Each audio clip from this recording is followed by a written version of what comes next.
నా పేరు నరేష్. నేను ఒక డిటెక్టివ్ ఏజెంట్ని. ఇప్పటిదాకా ఎన్నో కేసులు సాల్వ్ చేశాను. నాకు రీసెంట్గా పెళ్ళి కూడా అయింది.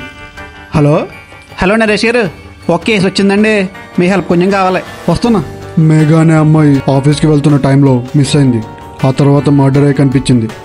కానీ ఎవరు మర్డర్ చేశారో ఇప్పటి వరకు తెలియలేదు. ఎటువంటి క్లూ కూడా దొరకలేదు. మిస్టర్ డిటెక్టివ్ నరేష్, మాకు మీ హెల్ప్ కావాలి ఈ కేసులో. తప్పకుండా సార్. అసలు ఎలాంటి క్లూ దొరకట్లేదు. అసలు ఎవరు మర్డర్ చేసి ఉంటారు?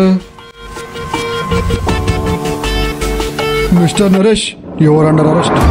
మీకు మేఘాకి సంబంధం ఉన్నట్టు మాకు కొన్ని వీడియో రికార్డింగ్స్ దొరికాయి.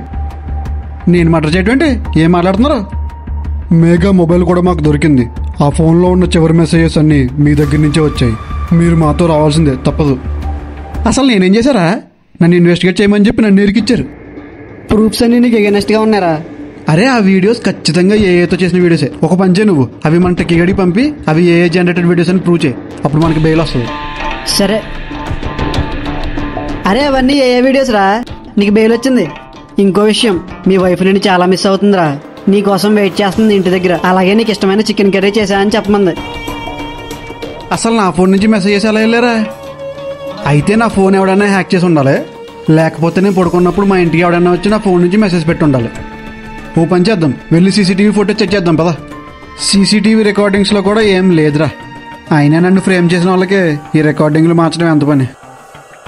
ఈ ఇల్లంతా నేను మైక్స్ పెట్టాను. ఒకవేళ ఎవరైనా వచ్చుంటే కొంచెమైనా ఆడియో రికార్డ్ అవుతుంది కదా, అవే చెక్ చేద్దాం పదా. అతనికి బెయిల్ వచ్చాక ఇంటికి వస్తాడు కదా, అప్పుడు కర్రీలో పాయిజన్ కలిపి చంపేస్తాను. నా వైఫ్ నన్ను చంపడానికి ప్లాన్ వేయడం ఏంట్రా? అరే రే, అర్జెంటుగా ఆ నెంబర్ ఎవరితో ఫైన్ వచ్చే అర్జెంటుగా. నీ వైఫ్ ఫోన్లో మాట్లాడుతున్న విక్రమ్ గారిని పట్టేశాంరా. నా వైఫ్ నన్ను చంపేలా ప్లాన్ చేశారా? చెప్పరా హిప్నోటైజ్ చేసావు కదా, చెప్పరా. నేను ఇషిక ప్రేమించుకున్నాం, కానీ వాళ్ళ ఇంట్లో ఒప్పుకోలేదు. వాళ్ళు నీకిచ్చి పెళ్లి చేశారు. ఈ మొక్కేదో పెళ్లికి ముందే తను నాకు చెప్పొచ్చు కదా.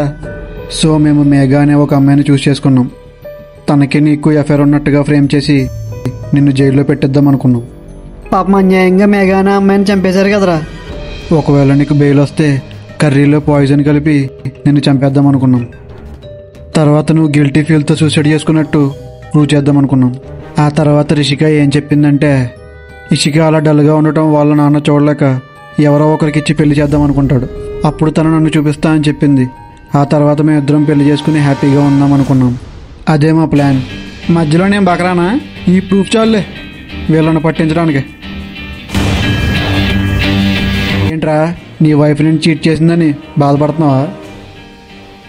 లేదు, హ్యాపీ ఫీల్ అవుతున్నా. బ్రతికున్నా కదా కనీసం. ఇంకా ఇలాంటి కోడిబూరలు ఎన్ని ఉన్నాయంటో అమాయకపు ప్రాణాలతో ఆడుకుంటున్నారు.